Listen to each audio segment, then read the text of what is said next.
दोस्तों आज के इस वीडियो में हम बात करने वाले हैं कैफिन टेक्नोलॉजी आईपीओ के लिस्टिंग डे स्ट्रेटजी के बारे में।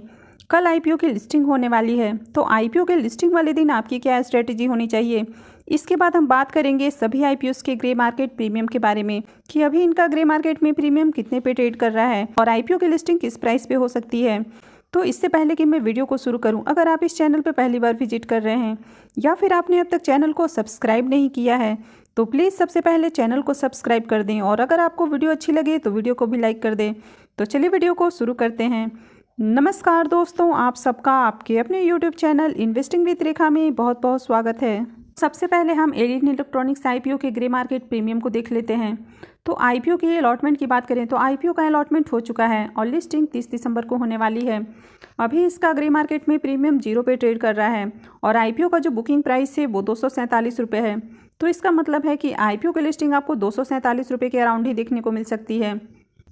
अब आगे अगर इसके प्रीमियम में तेज़ी आती है तो हो सकता है कि आईपीओ की लिस्टिंग आपको अच्छे प्राइस पे देखने को मिले, अदरवाइज इस आईपीओ से आपको लॉस उठाना पड़ सकता है। तो चलिए बात कर लेते हैं नेक्स्ट आईपीओ के बारे में। और नेक्स्ट मेन बोर्ड आईपीओ है रेडिएंट कैश का आईपीओ। इस आईपीओ का अलॉटमेंट 30 दिसंबर को होने वाला है और लिस्टिंग 4 जनवरी को होगी। अभी इसका ग्रे मार्केट में प्रीमियम 2 रुपये पे चल रहा है, लेकिन यहाँ पर बहुत कम ट्रेडिंग या फिर नहीं के बराबर ट्रेडिंग हो रही है। आईपीओ में लॉट साइज 150 शेयर्स का है, तो इसका मतलब है कि इस आईपीओ से आपको एक लॉट पे करीब 300 रुपये का प्रॉफिट मिल सकता है। और अगर इसको परसेंटेज वाइज कैलकुलेट करें तो इससे आपको करीब 2% का लिस्टिंग गेन मिल सकता है। तो इसका भी प्रीमियम लगातार हमें गिरते हुए दिख रहा है, तो ऐसे में इस आईपीओ की लिस्टिंग भी बहुत कम प्रॉफिट के साथ हो सकती है, या फिर हो सकता है कि आईपीओ की लिस्टिंग आपको फ्लैट देखने को मिले। तो चलिए बात कर लेते हैं नेक्स्ट आईपीओ के बारे में। और नेक्स्ट आईपीओ है शाह पॉलीमर का आईपीओ। तो ये आईपीओ 30 दिसंबर से ओपन हो रहा है और ये 4 जनवरी को क्लोज हो जाएगा। अब अगर इसके ग्रे मार्केट प्रीमियम को देखें तो इसका प्रीमियम फिलहाल 6 रुपये पे ट्रेड कर रहा है और आईपीओ में लॉट साइज 230 शेयर्स का है। तो इसका मतलब है कि इस आईपीओ से आपको एक लॉट पे करीब 1380 रुपये का लिस्टिंग गेन मिल सकता है। और अगर इसको परसेंटेज वाइज कैलकुलेट करें तो इसका जो करेंट प्रीमियम है वो करीब 9% पे ट्रेड कर रहा है। तो इसका मतलब है कि 9% के करीब इससे आपको प्रॉफिट मिल सकता है। तो चलिए अब बात कर लेते हैं कल लिस्ट होने वाले आईपीओ कैफिन टेक्नोलॉजी आईपीओ के बारे में। कैफिन टेक्नोलॉजी आईपीओ की बात करें तो इस आईपीओ का लिस्टिंग 29 दिसंबर यानी कि कल होने वाला है और अभी इसका ग्रे मार्केट में प्रीमियम 4 रुपये डिस्काउंट पे देखने को मिल रहा है। आईपीओ में जो बुकिंग प्राइस है वो 366 रुपये है और इसका प्रीमियम 4 रुपये डिस्काउंट पर है। तो इसका मतलब है कि आईपीओ की लिस्टिंग 362 रुपये के अराउंड आपको देखने को मिल सकती है और इस आईपीओ से आपको पर लॉट करीब 160 रुपये के करीब नुकसान उठाना पड़ सकता है। तो अभी मार्केट में हमें बहुत ज़्यादा फेयर देखने को मिल रहा है और मार्केट में बहुत ज़्यादा हमें वॉलेटिलिटी भी देखने को मिल रही है। अब मार्केट थोड़ा सा ऊपर जाता है, उसके बाद हमें उसमें तेज़ गिरावट देखने को मिल रही है।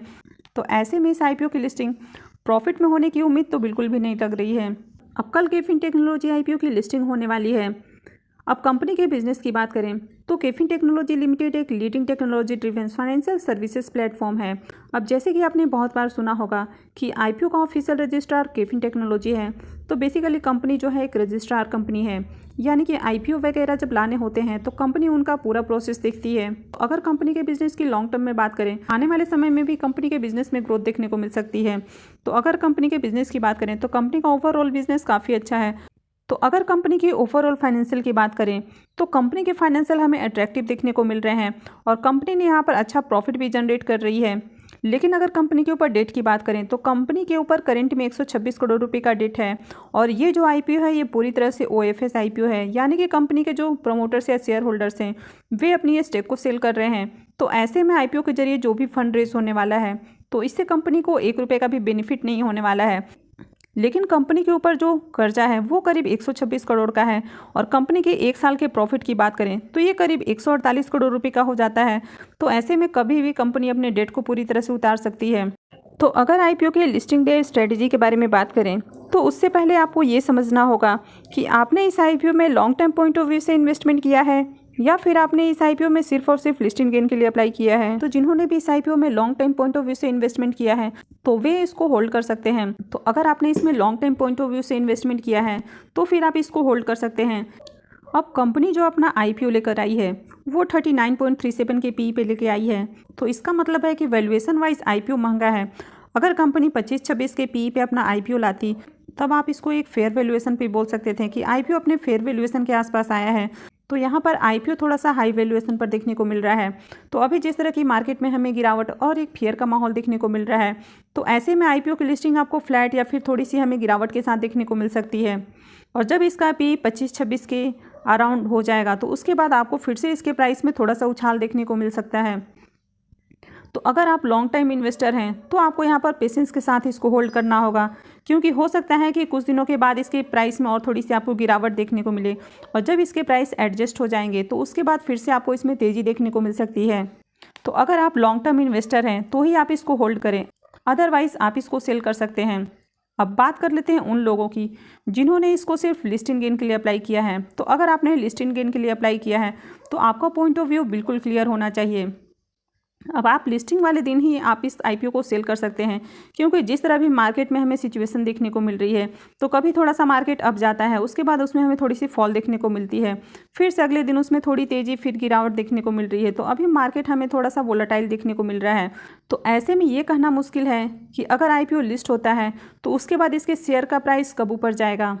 तो अगर आपने सिर्फ इसमें लिस्टिंग गेन के लिए अप्लाई किया है तो आपको जो भी इससे प्रॉफिट या लॉस हो तो उसको बुक करके आपको इससे एग्जिट कर लेना है। तो अगर आपने इस IPO में लिस्टिंग गेन के लिए अप्लाई किया था और IPO डिस्काउंट के साथ लिस्ट होता है तो आप अपना लॉस बुक नहीं करते हैं और आप इसको होल्ड कर लेते हैं, और अगर इसके शेयर के प्राइस में गिरावट आती है तो फिर आपकी साइकोलॉजी थोड़ी सी इफेक्ट हो जाएगी और उसके बाद आप इसको होल्ड नहीं कर पाएंगे। तो फिलहाल जितना लॉस है तो उससे भी ज़्यादा लॉस में आप इसको एग्जिट करेंगे। तो इसलिए बेटर है कि आप इसको जो भी प्रॉफिट या लॉस होता है तो उसको लेकर आप इससे एग्जिट कर लें। तो दोस्तों, अगर आपने इस IPO में लॉन्ग टाइम के लिए अप्लाई किया है तो ही आप इसको लॉन्ग टाइम के लिए होल्ड करें, अदरवाइज़ आपने अगर इस IPO में सिर्फ और सिर्फ लिस्टिंग गेन के लिए अप्लाई किया है तो आपको जो भी इससे प्रॉफिट या लॉस हो तो उसको बुक करके इससे एग्जिट कर लेना है। तो आई होप कि आपको समझ में आ गया होगा कि आपको IPO की लिस्टिंग वाले दिन क्या स्ट्रेटेजी फॉलो करनी है।